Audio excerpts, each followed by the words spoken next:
ఈ ఒక్క ఇన్సిడెంట్ చాలు చిరంజీవి మెగాస్టార్ ఎలా అయ్యారని తెలుసుకోవడానికి.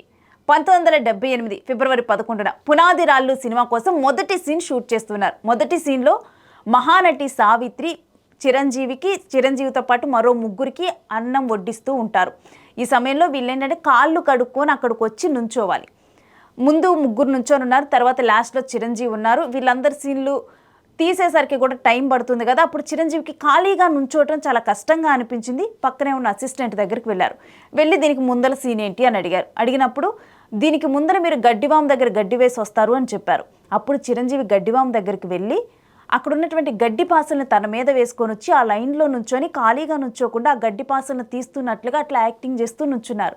అప్పుడు ఈ విషయాన్ని గమనించినటువంటి కెమెరామెన్ చిరంజీవిని దగ్గరికి పిలిచి నీ పేరేంటి అని అడిగారు. చిరంజీవి అని చెప్పాడు.